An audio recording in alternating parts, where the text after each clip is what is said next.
Coucou tout le monde, j'espère que vous allez bien. Ça fait hyper longtemps que je vous avais plus filmé de vidéos et je m'en veux. Mais en fait, en gros, j'ai eu des gros problèmes avec mon ordi, des gros problèmes de tout. En fait, j'avais juste pas le temps. Donc là, je vous filme. Si jamais, excusez ma gueule de déterrer, je suis très laide aujourd'hui, ce n'est pas grave. Vous me pardonnez, vous me pardonnez. Tout simplement parce que j'ai été malade. La grippe, c'est cool, donc j'ai encore des restes, donc j'ai genre juste hyper mal à la gorge. Donc si jamais pendant la vidéo ma voix part comme maintenant, je m'excuse d'avance. Goumene, goumene, goumene. Donc pardonnez-moi si jamais. Depuis ces mangas, je les ai lus il y a hyper longtemps, donc je risque de juste pas me rappeler l'histoire, donc je vais vite vous les présenter. Ouais, c'est pour se remettre dans le bain, hein. Voilà. Donc c'est parti pour la lecture, manga 18. Donc on commence avec le tome 4 de To Your Eternity de Yoshitoki Oima, publié chez Pika dans leur collection Shonen. Il s'agit bien d'un shonen de type aventure fantastique, toujours en cours avec 5 tomes. Et le tome 5 sortira le 21 février. Donc voyez mon retard de la présentation. La couverture est trop belle. Ce tome était foncièrement juste trop bien. Il était trop bien, trop triste. Le personnage, on s'était vraiment attaché et on croyait vraiment en fait en son histoire. On voulait que ça se finisse bien. Et en fait, ce personnage, il va mourir, donc je vous dis pas qui c'est. Et en gros, ça va obliger notre héros principal à partir, tout simplement. Donc il va partir.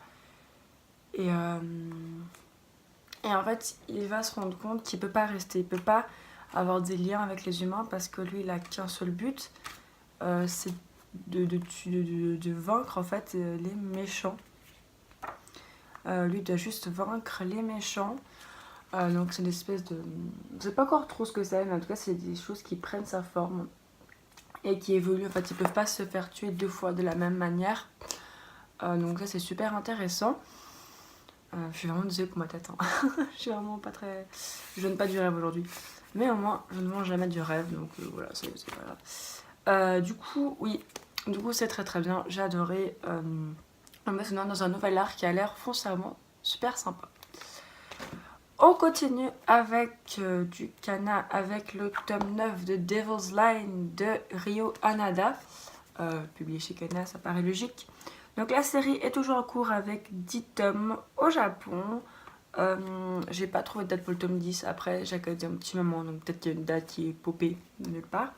C'est un seinen de type suspense fantastique. Ce manga, c'est la vie. C'est-à-dire que dans ce manga, j'ai trouvé une histoire d'amour que j'ai relue 5 fois. Vraiment, je vais pas vous mentir.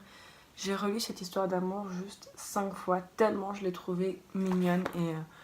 Et quand je vois ce tome, je me rappelle juste de cette histoire d'amour qui est vraiment genre trop chou, qui est vraiment géniale et qui montre que l'auteur il sait quand même s'y prendre.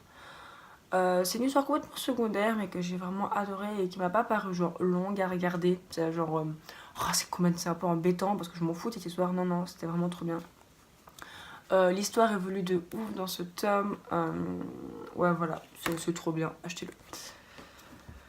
On continue, je vais essayer de faire vite pour une fois, avec le tome 8 de L'Aube Horizon, la Brigade du Vent de l'Ouest de Koyuki Mamaretono et Kazuhiro Hara, publié chez Kana.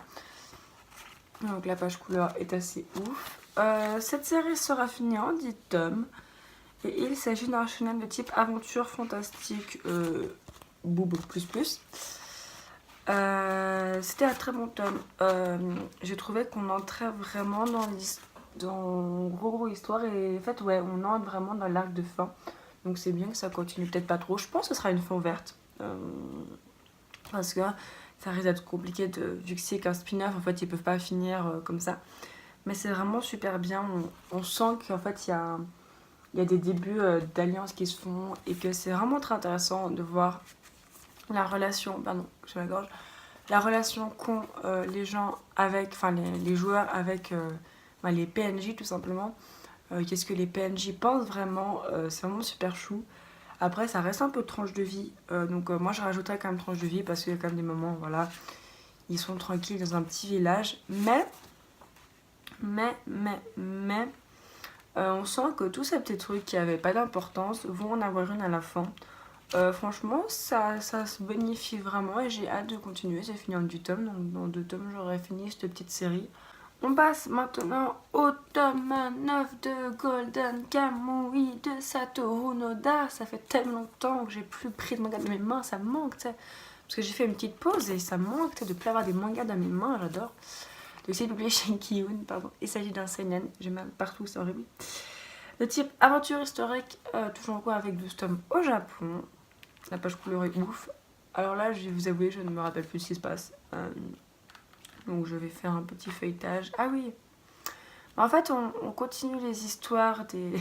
C'est vraiment un humour, j'adore. On continue les histoires de nos petits personnages. Et en fait, on va aller dans un endroit... parce qu'il y avait eu un gros problème en fait, avec un... Pas un falsifieur, mais... Tu sais, ceux qui arrivent à faire des faux... Pas un artisan, mais... Un faussaire, voilà, pardon. Donc on avait affaire à un faussaire qui avait... fait en sorte qu'il y avait plein de pots en fait, et maintenant on ne sait plus comment reconnaître les vrais pots des fausses. Et du coup en fait notre ami là connaît quelqu'un qui pourrait les aider, donc ils vont tout simplement aller les chercher. Ah oui, puis il y a un moment qui est juste hyper trop badass avec un Sugimoto. Enfin Sugimoto, on l'avait vu très gentil, très apaisant, mais voilà, Sugimoto, faut quand même se rappeler que c'est un mec qui a fait l'armée et c'est pas un petit nounours quoi. Donc très très bon tome. C'est toujours aussi space. Donc en fait, Golden Kamuy, soit vous aimez, soit vous aimez pas. Donc c'est... Voilà. Après, je trouve qu'il y a des gens qui réagissent genre beaucoup trop violemment à ce manga. En fait, des gens qui disent ouais, je comprends pas comment vous pouvez aimer une telle merde. Ben, pas de bol pour toi si tu comprends pas, je sais pas. Enfin, j'en parlais dans une autre vidéo, mais genre moi, les dictats du goût, ça m'énerve de ouf. Du coup, ça m'a... Tu sais, genre, si, laisse-moi aimer ce manga si je veux l'aimer, quoi. C'est ça qui est beau dans le manga, c'est qu'il y a pour tous les goûts. Donc c'est pas parce que toi t'aimes pas un manga que moi j'aime que j'ai pas le droit de l'aimer. Enfin voilà, on en parlera dans une vidéo rage, hein, voilà, parce que j'ai envie de rager, j'ai tellement mal à la gorge. Donc voilà. Ensuite le tome 20, putain le tome 21, je suis tellement bête, le tome 17 de High Shield 21, voilà, vous avez le droit de vous moquer de moi, de Rieichiro Inagaki et Yusuke Murata. Donc voilà, c'est très très joli, toujours aussi sympa, j'aime beaucoup. Ça a été un très très bon match qui se finit d'une manière que j'aurais pas pensé en fait. Moi j'étais persuadée que ça allait aller d'une certaine manière et c'est pas du tout allé de cette manière. Du coup j'étais plutôt contente parce que quand ça va pas comme tu veux c'est chaud, hein, c'est cool. Donc plutôt cool. Et j'ai hâte de voir la suite. J'ai eu le tome 18 et le tome 18 je l'ai feuilleté, il va envoyer du steak. Donc très très hâte de continuer cette super série que je vous conseille. Donc il s'agit du tome 25 et du tome 26 de Jusqu'à ce que la mort nous sépare. En sachant que je ferai une vidéo spéciale sur Jusqu'à ce que la mort nous sépare. Parce que même si je sais que c'est le genre de petite vidéo, les 5 minutes pour... ça fait pas beaucoup de vues, je m'en fiche en fait. J'ai trop envie de vous parler de cette œuvre beaucoup plus parce que c'est trop bien. Donc je vous montre les dessins du tome 25, on va quand même pas trop déconner. Donc Jusqu'à ce que la mort nous sépare, c'est fini en 26 tomes. C'est un seinen de type action fantastique. Et c'est trop bien, c'est actuellement entré dans mon top 10 de mes mangas préférés, genre comme ça, haut la main, tu vois, et c'est une de mes fins de manga préférées, la fin est juste oufissime. La fin, c'est ce à quoi tu t'attends, c'est ce que tu veux, c'est parfait, c'est beau, c'est trop bien, j'aime ce manga de tout mon amour, de toute ma vie, donc trop trop bien.